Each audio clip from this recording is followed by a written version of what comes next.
పాపం చనిపోయినప్పుడు నిజంగా దొరకదు. It's quite painful. సినిమా కుటుంబం ఒక సినిమా చూడటానికి వచ్చి ప్రాణాలు కోల్పోవడం అనేది ఒక చక్కని సాయంకాలం. They want to go back to the home. ఇంటికి వెళ్ళి దే వాంట్ ఓవర్ డిన్నర్ వాళ్ళు ఇంట్లో కూర్చొని ఆ ఎక్స్పీరియన్స్ని షేర్ చేసుకుంటే అలాంటి ఈవినింగ్ ఇటువంటి ఒక కుటుంబంలో చాలా బాధాకరం. దీనికి ఏమి చేసి ఉండాల్సిందంటే గోటుతో పోయేది గొడ్డలతో అంటే ఆ ముందే నెక్స్ట్ డే వాళ్ళ ఇంటికి వెళ్ళిపోయి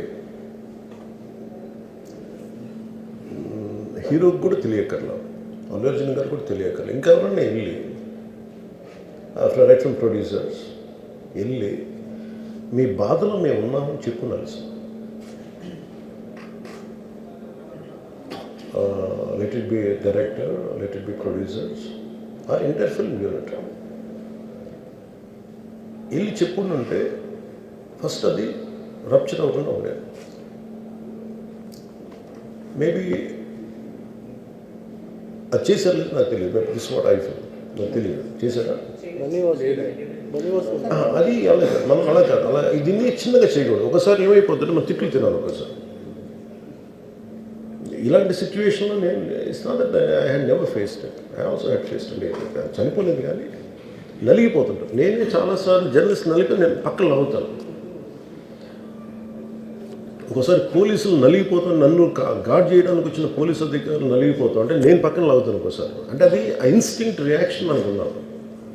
ఒకసారి నేను వస్తున్నానని చెప్పి తీగలకి ఏదో మన పోస్టులు కడతాం చచ్చిపోతారు. So what my concern is నేను వెళ్ళి వాళ్ళ ఇంటికి వెళ్ళి పరామర్శించాను. అది లోపించింది.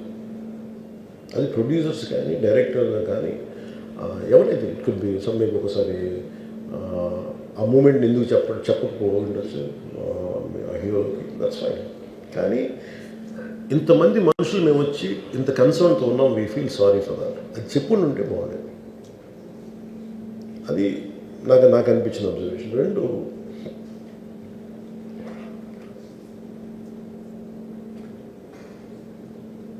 అడిక్వేట్ అరేంజ్మెంట్ చేసుకుని ఉండాల్సింది. ఒకసారి అభివాదం చేయకపోతే ఏమైపోతుందంటే, and I'm trying to be as objective as I can be. ఒకసారి అభివాదం చేయకపోతే ఏమైపోతుందంటే మీకు కావాలని అది సెలబ్రేట్ చేసుకున్నట్టు కాదు. ఒకసారి లోపల ఏం జరిగిందో ఇప్పుడు ఈ రూమ్లో జరిగింది మనం అందరికీ తెలుసు, బయట ఉన్న 10,000 మందికి తెలియదు. నేను వెళ్ళకపోతే మళ్ళీ నాకు పొగరనుకుంటాను. So even hero has the thought, any hero will have thought process. లేదు అలా చెయ్యి లోపాలి, నమస్కారం పెట్టాలని బేసిక్. అది ఎంజాయ్ చేయటం కాదు. That is one aspect we have to look in to. ఆ తర్వాత at least third day he should have visited. కానీ భయం ఏముంటుంది, ఇబ్బంది ఏముంటుందో చెప్తాను. చాలా బరువు మనసుకి, మన వల్ల చనిపోయారంటే ఒక బరువు ఉంటుంది.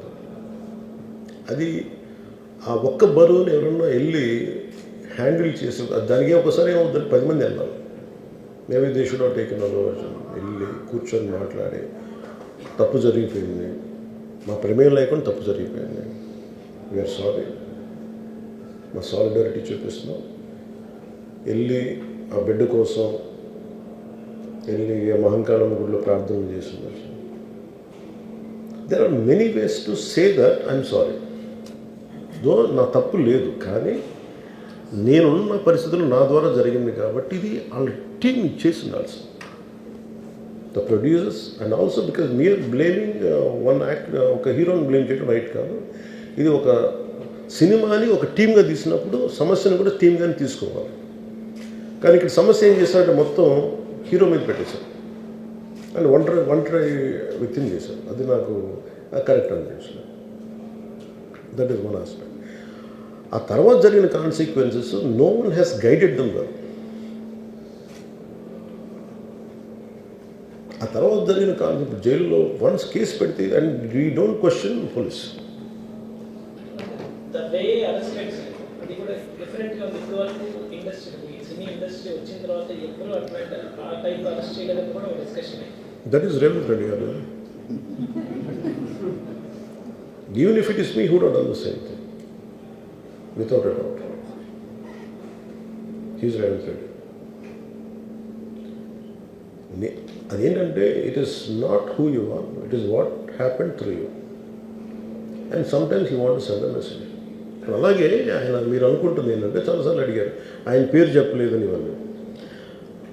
I think is beyond all that. చాలా అది చాలా lame reason. A man of that state. ఎందుకంటే